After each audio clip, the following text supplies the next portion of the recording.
Hi అందరికి నమస్కారం. పవన్ కళ్యాణ్ గారు చేసిన పనికి మంత్రులు ఎమ్మెల్యేలు అందరూ కూడా వరుస కట్టి ఆయనకు ధన్యవాదాలు తెలియజేస్తున్నారు.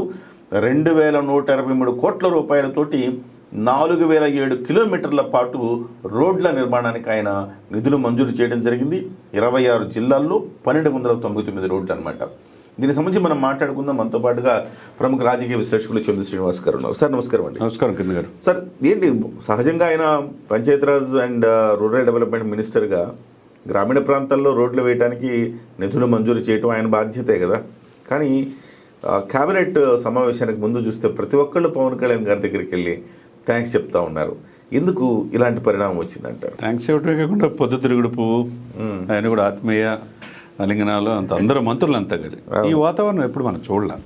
అసలు గ్రామీణాభివృద్ధి శాఖ మంత్రి గత 5 సంవత్సరాలు ఎవరో కూడా తెలియదు. మనం 25వ ప్లేస్లో ఉన్నాం కాబట్టి, ఇప్పుడు ఫస్ట్ ప్లేస్లో వచ్చాం కాబట్టి వచ్చిన దానికి కారణం నిధులు లేకపోతే కేంద్రం నుంచి ఎలా తేవాలి, నాయకుడికి చిత్తశుద్ధి ఉంటే ఇది జరిగింది సార్. 2140 కోట్లు అంటే తీసుకురావాలని తపన ఉండాలా, ఫాలోఅప్ చేసుకోవాలా. తీసుకొచ్చిన తర్వాత రోడ్లు ఉంటాయి, రోడ్లు కనెక్టివిటీ పట్టణాలకి పల్లెలకి రోడ్లు కనెక్టివిటీ ఉంటాయి కదా. ఆ వస్తువుల ఉత్పత్తికి కానీ ట్రాన్స్పోర్ట్ ఇవన్నీ జరుగుతూ ఉంటాయి కదా, క్రయ విక్రయాలు జరిగేది, దళారుల వ్యవస్థ రూపాంతరం చెందేది. మనం గ్రామీణ సడక్ యోజన, ప్రధాన గ్రామీణ సడక్ యోజన అటల్ బిహారీ వాజ్పేయి ఉన్నప్పుడు జరిగేది. ఆ తర్వాత క్రమంలో వచ్చిన ప్రభుత్వాలు వాజ్పేయి గారు పోయిన తర్వాత ముఖ్యంగా ఈ దశాబ్దంలో మళ్ళా అదే ఇదిలో ముందుకెళ్తున్నారు. కాబట్టి గ్రామాలని పట్టణాలు కలిపేది ఈయన చేతిలో ఉంది. గ్రామీణాభివృద్ధి శాఖ కీలకమైంది. మరి పంచాయతీరాజ్ ఈయనే, అటవీ శాఖ ఈయనే. ఏదైతే బేసిక్ నీడ్స్ ప్రతి ఎమ్మెల్యేకి కావాల్సినవన్నీ ఈయన చేతిలో ఉన్నాయి. కాబట్టి పెద్ద మనసు చేసుకుని మా రోడ్లు సస్యశ్యామలంగా ఉన్నాయి, మా నియోజకవర్గ ప్రజలు హ్యాపీగా ఉన్నారని ప్రతి మంత్రి ఆయన పై అవకాశంతో పాటు అవన్నీ కూడా అప్రిషియేట్ చేసుకుని ఒకరికొకళ్ళు ఒక పండగ వాతావరణంలాగా మనం మంత్రిమండలి సమావేశం తర్వాత నిమ్మల రామానాయుడుతో సహా, హోమ్ మినిస్టర్తో సహా అందరూ కలిసి ఉండటం అనేది ఎప్పుడు మనం చూడలేం. అవును, అది చాలా మంచి గుడ్ మూవ్గా మనం చూడొచ్చు అండి కిరణ్ గారు. సరికొత్త రాజకీయాల దిశగా ఏది ప్రాధాన్యత క్రమం, రాజధాని అంటే రాజధాని పూర్తి చేయాలని ఆకాంక్ష చేస్తున్నారు. Day and day 24 hours work జరుగుతుంది. పోలవరం 2027 నాటికి పూర్తి అవుతుందన్న ఆశ ఆంధ్రుల జీవనాడి కలుగుతుంది. ఒకవైపు జాబ్ క్యాలెండరు, ఇంకొక వైపు ఎప్పుడు పెట్టుబడులు పెడతానికే భయపడే వాళ్ళు పెట్టుబడులు వెలువ మన విశాఖపట్నంలో 13.5 లక్షల కోట్లు పెట్టుబడులు చూస్తున్నాం. ఎన్నిటితో పాటు గతంలో జరిగిన అవినీతిని ఎరాడికేట్ చేసి ఆ యొక్క ఆస్తులు కూడా జప్తు చేసి ప్రభుత్వాన్ని కాపాడే పనిలో పవన్ కళ్యాణ్ గారు ఉన్నారు.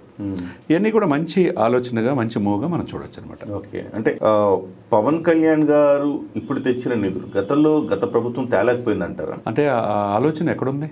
ఇప్పుడు కేసులు ఎదుర్కోవటం, 22 మంది ఎంపీలు మెడలో ఉంచి స్పెషల్ స్టేటస్ తీసుకొస్తుంటాం. అంటే జగన్మోహన్ రెడ్డి గారు ఎప్పుడు ఢిల్లీకి వెళ్ళినా ఈ నిధుల గురించి అని మనం బయటికి చెప్పేవాళ్ళు, కానీ ఆయన కేసుల గురించి మాట్లాడుకుని వచ్చేవాళ్ళు. మరి లేకపోతే ఈ నిధులు ఎక్కడ ఉన్నాయి? స్పెషల్ స్టేటస్ ఏముంది?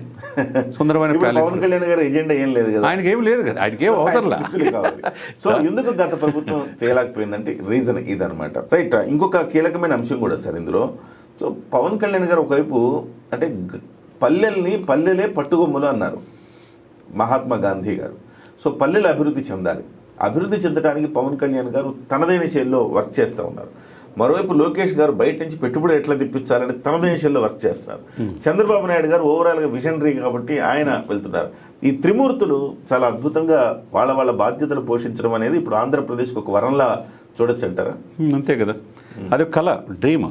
15 సంవత్సరాల సుస్థిరమైన ప్రభుత్వం మాదే ఉంటుంది అనే కాన్ఫిడెంట్ లెవెల్ ఎప్పుడు వస్తుంది? కలెక్టివ్గా పనిచేసినప్పుడు, ఎవరి డ్యూటీ వాళ్ళు చేసినప్పుడు. ఇప్పుడు నేను పవన్ ఒకటి కాదు, మా ఇద్దరు భావజాలం ఒకటే అని చెప్పి నాయకుడు చెప్తున్నాడు. 4.5 దశాబ్దాలు అనుభవం చంద్రబాబు నాయుడు గారు.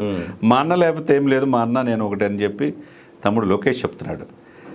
మనం ఇవన్నీ కూడా ఏంది, అవతల వాళ్ళకి అవకాశమే లేదని పవనే చెప్తున్నాడు. నేనున్నంత వరకు నేను రానని చెప్పి జగన్మోహన్ రెడ్డి గారు ప్రత్యక్షంగా అని చెప్తున్నాడు. ఈ కలెక్టివ్ రెస్పాన్సిబిలిటీని గతంలో మనం ఎప్పుడు చూడలేం. ఇచ్చిపుచ్చుకునే ధోరణి ఇది.